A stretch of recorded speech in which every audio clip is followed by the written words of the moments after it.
નમસ્કાર વિદ્યાર્થી મિત્રો, આજના વિડીયોની અંદર આપણે ધોરણ 10 વિષય અંગ્રેજીનું બનાસકાંઠા શાળા વિકાસ સંકુલનું સાચું પેપર સોલ્યુશન કરવાના છીએ. તો પ્લીઝ મિત્રો વિડીયોને અંત સુધી જરૂરથી જોજો. જે વિદ્યાર્થીઓને પેપર બાકી હોય એ પણ આ વિડીયોને જોજો, કારણ કે એમને પણ આની અંદરથી ઘણા બધા પ્રશ્નો કામ લાગશે. ઓકે, તો મિત્રો જો તમે ચેનલની અંદર પહેલી વાર આવ્યો તો ચેનલને સબસ્ક્રાઈબ કરી દો. આવા યુઝફુલ વિડીયો માટે આપણી ચેનલને જરૂરથી સબસ્ક્રાઈબ કરજો, બેલ આઇકન પણ દબાવજો અને તમારા જેટલા પણ મિત્રો છે એમને પણ શેર કરી દેજો. મિત્રો જો સેક્શન એ, જેનો આપણે પેરેગ્રાફની અંદરથી ફકરાના અંદરથી જ પ્રશ્નોના જવાબ આપવાના હતા. પછી એની આગળ તમને શોર્ટ નોટ આપેલી હતી કે આ બે વિષય ઉપર તમારે શોર્ટ નોટ લખવાની. તો જે વિદ્યાર્થીને બાકી હોય એ સ્ક્રીનશોટ લઈ રહે, કારણ કે એને કામ લાગશે. આપણે જઈશું આગળ વિભાગ બીમાં. એમાં એની ઉપર જુઓ, વિભાગ બીની ઉપર પહેલાં તો શું આપેલ છે આપણને? પ્રશ્ન નંબર 12, જેમાં શું કીધું છે તમને કે સાચા કે ખોટા વાક્યો, ટ્રુ ઓર ફોલ્સ. તો એમાં પહેલું વાક્ય છે 12મું કે mother have self curing power. તો એ વાક્ય કેવું થશે? ખરું થશે. 13મું થશે ખોટું, 14મું ખરું અને 15મું થશે ખોટું. મતલબ 12મું ટ્રુ, 13મું ફોલ્સ, 14મું ટ્રુ અને 15મું ફોલ્સ થશે. ઓકે, હવે ડાયરેક્ટ આપણે જોઈશું પ્રશ્ન નંબર 33. બીજું તો તમારે પેરેગ્રાફની અંદરથી જ જોઈને લખવાનું હતું. હવે આપણે પ્રશ્ન 33 જોઈશું.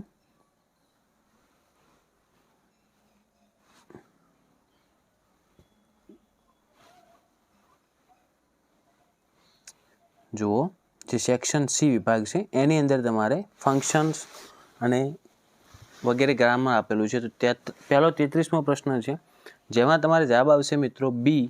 મતલબ 33માં બી થશે, જેનો જવાબ થશે એક્સપ્રેસિંગ પોસિબિલિટી.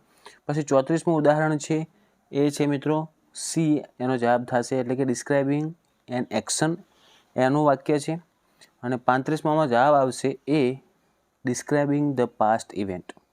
ઓકે, 33માં આવશે બી, 34માં સી અને 35માં એ. આ રીતના જોડકા તમારે જોડવાના હતા. પછી આગળ 36મું આપેલ છે, જેમાં તમને કાઉન્સની અંદર ફંક્શનના પ્રકાર આપેલા છે. એ રીતના તમારે વિકલ્પ પસંદ કરવાનો હતો. તો 36માની અંદર પહેલો જવાબ આવશે મિત્રો બી. પછી 37માની અંદર જવાબ થશે મિત્રો એ. પછી 38માની અંદર જવાબ આવશે C, I think I will go by train or by air, જે સી જવાબ થાય છે. એવી જ રીતના 39માની અંદર તમને ફંક્શન ફરી કીધા છે અને ફંક્શનના આપણે ઉપરથી વિકલ્પ પસંદ કરવાના છે. તો 39માની અંદર આવશે બી, જે તમને દેખાય છે હાઉ લોંગ હેઝ હિટ બીન, એ પહેલો એનો જવાબ થશે, મતલબ ઓપ્શન બી. 40માની અંદર ડાયરેક્ટ જવાબ બોલું છું મિત્રો, વાક્ય વાંચતો નથી. 40માં આવશે એ, ધ લાર્જેસ્ટ. અને 41માં આવશે સી, કે if I was going to the market. Okay, 39માં આવશે બી, 40માં એ અને 41માં સી. હવે એની નીચે આપણને જે પેરેગ્રાફ આપેલ છે 2 લીટીનો, એની અંદર આપણે જે ઉપર ઓપ્શન 3 આપેલા છે એ ક્રમ મુજબ ગોઠવવાના છે. તો જો હું આખો પેરેગ્રાફ લાઇન બાય લાઇન વાંચી નાખું તો પહેલું શું છે જુઓ, મિગ્રેટરી બર્ડ્સ ફ્લાય ઇન ડિફરન્ટ. તો ડિફરન્ટ પછી આવશે મિત્રો પેટર્ન્સ. જે પહેલું આવેલ છે ને એ આવશે પેટર્ન્સ.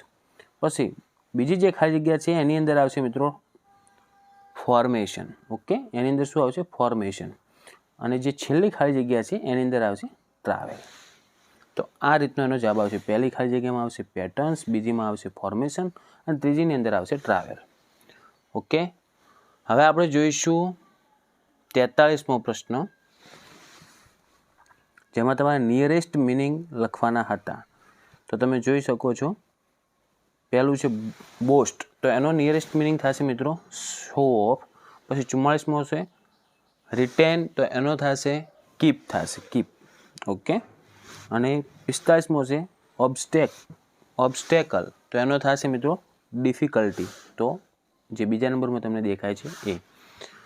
પછી આગળ મિત્રો હવે આપણે 53, 54 અને 55, જે તમને કીધું છે અંડરલાઈન પ્રશ્ન આપેલા હશે, એની અંદર જે અંડરલાઈન વાળો શબ્દ છે એનો આપણે પ્રશ્ન બનાવવાનો હતો. તો 53મો છે, જુઓ વાક્ય પહેલાં વાંચો કે Shivani is reading a book. તો એની અંદર જવાબ થાય ઓપ્શન ડી, કારણ કે આપણે રીડિંગ અ બુક એ એનું આખું પ્રશ્ન બનાવવાનું છે. તો પહેલા ઓપ્શનમાં તમે જુઓ રીડિંગ આવી ગયું, બીજામાં આખું રીડિંગ અ બુક આવે છે, તો એ બે તો આવશે જ નહીં. અને સી જે ત્રીજા નંબરનું ઓપ્શન છે વેરથી શરૂ થાય, મતલબ ક્યાં, તો ક્યાં તો આપણે કોઈ સ્થળ બતાવવાનું નથી. શિવાને શું કરે છે એ બતાવવાનું છે, તો 53માં જવાબ થશે મિત્રો ડી. ઓકે, એવી રીતના 54માં આવશે મિત્રો જવાબ D. Since when has Dhruvi been working as a teacher. પછી 55મો છે એની અંદર જવાબ આવશે મિત્રો B. How does Rivans feel on winning the championship. Okay, એમાં હેપી ઉપર આપણે અંડરલાઇન કરેલા હતી એટલે. હવે જે વિદ્યાર્થીઓનું પેપર બાકી છે સેક્શન ઈમાં તમારે જે પેરેગ્રાફ લખવાનું છે, જુઓ માય ફેવરેટ ફેધર્ડ ફ્રેન્ડ. ઓકે, તો આ જે વિદ્યાર્થીઓનું પેપર બાકી છે એ આ સ્ક્રીનશોટ લઈ લેજો. આગળનો પણ તમને વિભાગ બતાવી દઉં, જુઓ એના અથવામાં પણ આ બીજા નિબંધ તમને આપેલા છે. માય પિલગ્રીમેજ ટુ અંબાજી, પછી માય ડિયર રોબુ, આ રીતના તમને આપેલા છે. પછી તમને બીજું એક આપેલું છે રિપોર્ટ રાઇટિંગ અથવા શોર્ટ નોટ તમે પણ લખી શકો છો 57માં. અને 58મું છે એક ચિત્ર આપેલું છે પિક્ચર, એના આધારે તમારે વાક્ય બનાવવાના છે. તો આ રીતનું જે વિદ્યાર્થીઓનું પેપર બાકી હોય તૈયારી કરી નાખજો. અને જે વિદ્યાર્થીઓને પેપર પતી ગયું છે એમણે જોયું છે સોલ્યુશન, તો એમને કેટલા માર્ક્સ આવશે તમે કોમેન્ટ કરજો. તમારું પેપર કેવું ગયું એ પણ કોમેન્ટમાં જરૂરથી જણાવજો. આશા રાખું છું કે મિત્રો આ વિડીયો તમને ખૂબ જ ઉપયોગી બન્યો હશે. તો પ્લીઝ મિત્રો વિડીયોને લાઇક કરી દો. તમારા જેટલા પણ બીજા મિત્રો છે એમના સુધી આ વિડીયોને શેર કરજો. અને આવા યુઝફુલ વિડીયો માટે આપણી ચેનલને સબસ્ક્રાઈબ કરી દેજો. ઓકે, હવે મળીશું આપણે નેક્સ્ટ વિડીયોમાં. Thank you so much for watching my videos. Thank you so much.